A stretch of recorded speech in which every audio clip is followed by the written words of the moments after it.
Alright, so right back into it. I apologize with my voice being quiet. Again, my voice is honestly really resonating.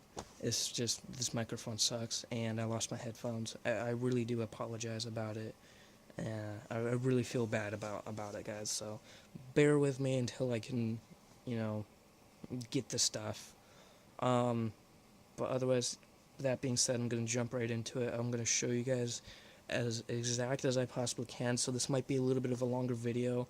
Um, but I really do want to make this as detailed as possible so you guys don't have to get confused or anything, and I don't have to explain as much, or later on, of course. So that being said, I'm going to start with where I started, and that's the cap. So the Stormtrooper top helmet is very unique in the sense that, one, it's very flat on the top, or in the forward position, position. As you can see, it's almost completely flat in the front. It's not very round this way. So that was one of the things that I had trouble with my first helmet that you guys saw was I didn't change the helmet shape after I got the templates, because as you can see, it's not a normal like bike helmet shape. So what I did is I took the templates that I used for my last helmet, which I don't have with me. I gave it to a friend. And what I did was, one, I measured out how much I would need to cut this way, I guess, from here to here. So I took out a big strip going along here. I didn't have to make it any thinner or any wider. I realized that really quick, because I tried doing that and it didn't really work. It was just too wide. So really all I had to do was on this axis, whatever, I just took out a good like 2 inches of material. I thought it was a bit too much, but I closed the gap, as you can see. Maybe not.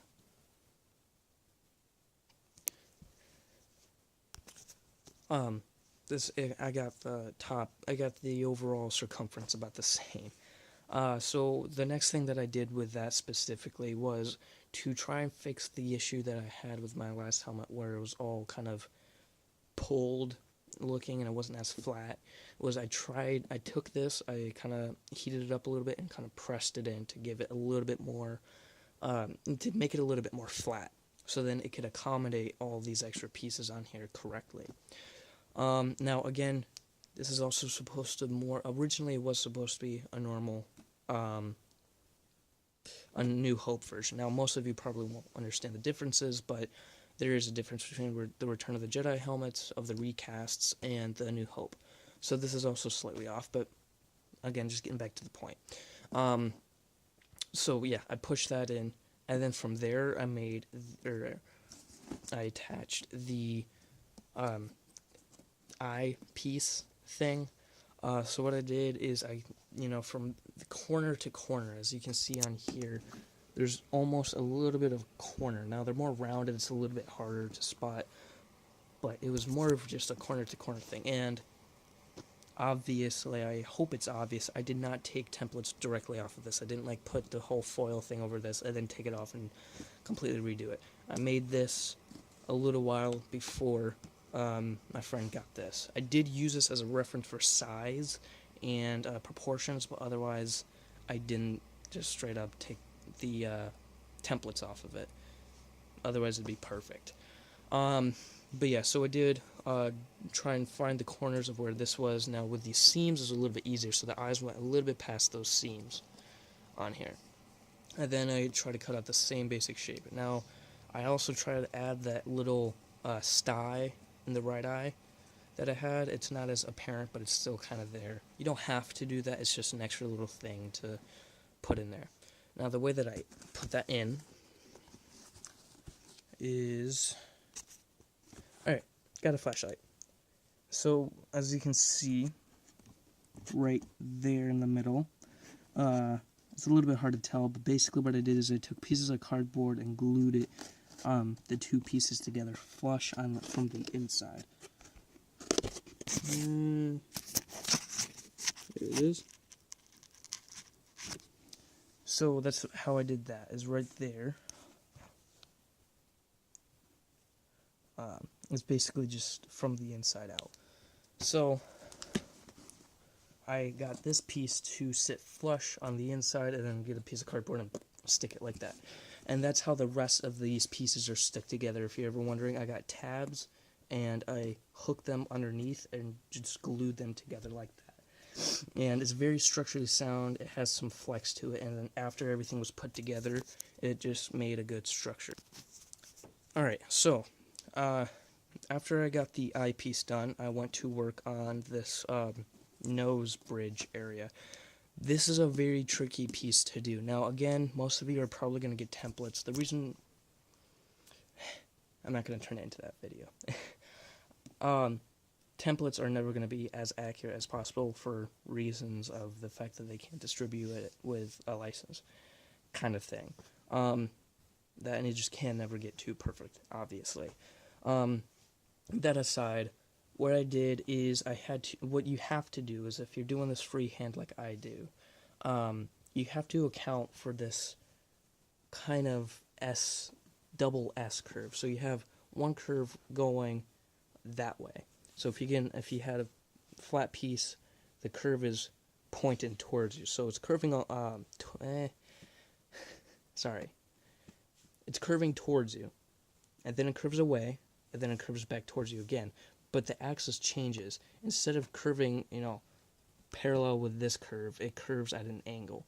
And with cardboard, that's really bad. Now, if you have the thinner EVA foam, which is what I really wish I had, because this would look way nicer, but I didn't have it at the time, it'd be easier to get that curve. But with cardboard, as you can see, you get these little wrinkles.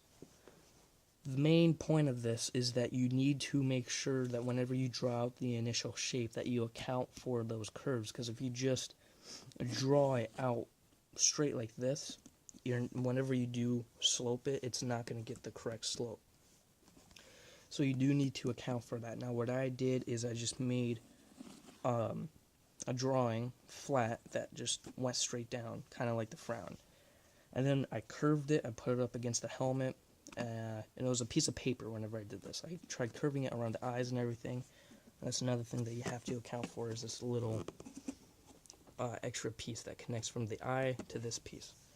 So I made it go a little bit lower than the eye, and then come almost all the way up to the corner of this, and then it slopes back in.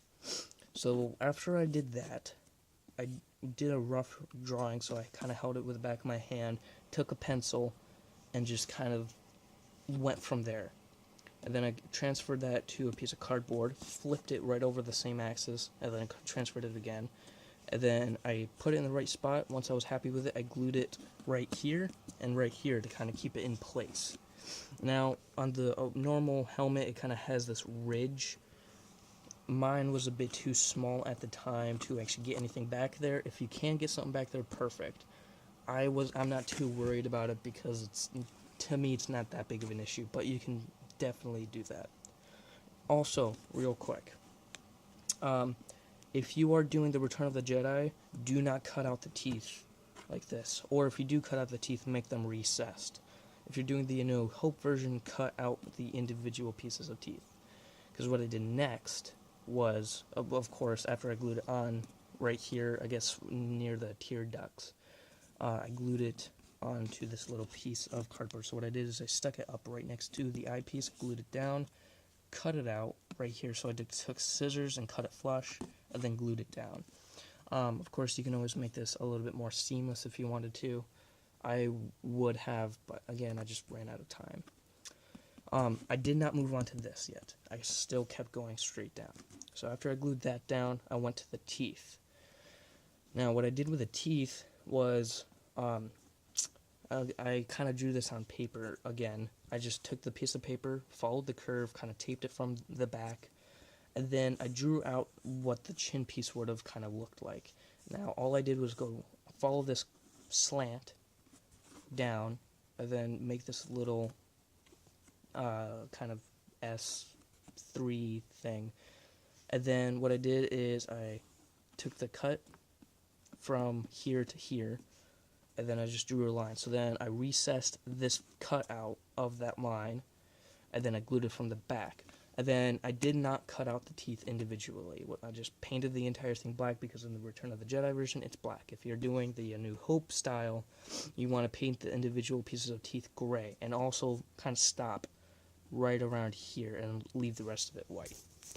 Then, of course, the chin piece was actually the easiest piece because this secondary curve right here isn't as prominent as it is up here. So it's almost just one continuous curve. There is a little bit of curve here, but it's so slight that all you have to do is kind of push your thumb into the cardboard right here, and it just gives you enough curve. Another thing, too, is right here, the curve, the secondary curves go past this.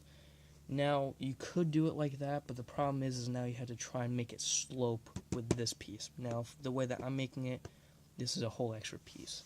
So I just made it stop right here, and it got it, again, pretty close. If anything, if you really wanted to, what you could do is you could take another piece of cardboard and have it slope up, or foam and have it slope up, and then sand it down. Now, for this piece was really tricky. I had to kind of look at this, draw it out, and kind of cut it up whenever I drew it on a piece of paper. So I kind of decided that from here, there was kind of a seam line, almost, and then the rest of it was its own thing. So I had to draw out the same basic shape from right here, and then from the rest of it, I kind of decided that right here is kind of like a dart that you would make on a normal helmet. So I drew everything out, made that dart, and then glued it on, and I got it pretty close. The only issue is I couldn't get it to well in. Now, I did a cheapo fix and just glued a circle in here and then glued these in. If you really wanted to, you could cut out kind of like a C shape out of cardboard, and then glue it in concave, and then it would continuously make rings all the way down. Or you can do what I did and just glue a circle. And then finally for the chin piece, what I did is I glued, turn this around real quick. That's what I did. If you can't see that, here's this. I just glued a little bit of an oval underneath the chin piece and then two pieces connecting to the circle to give it a little bit more structural support. And then also there's the teeth and how that was connected by a bunch of brackets.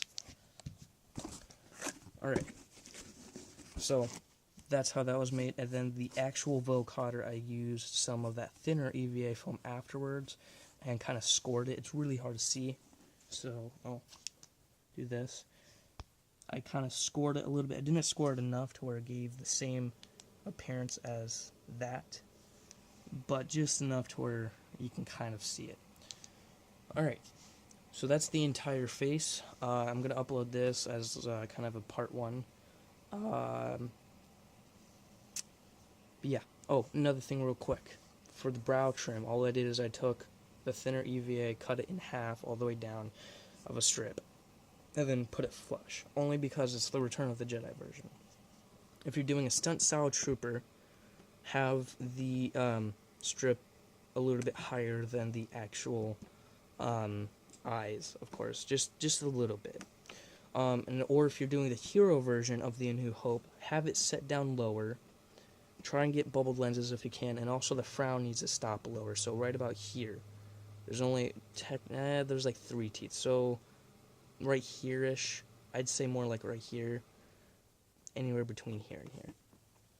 I'd make the frown stop right here, but still have that crease going. So you can still have that crease, but stop painting right about here. And yeah, so that's it for the face portion. I know this is long, but I really wanted to try and get as detailed as possible for you guys. So let me know how you think about that. If you think it's too wordy, let me know. But yeah, I'll get to the rest of the helmet right now.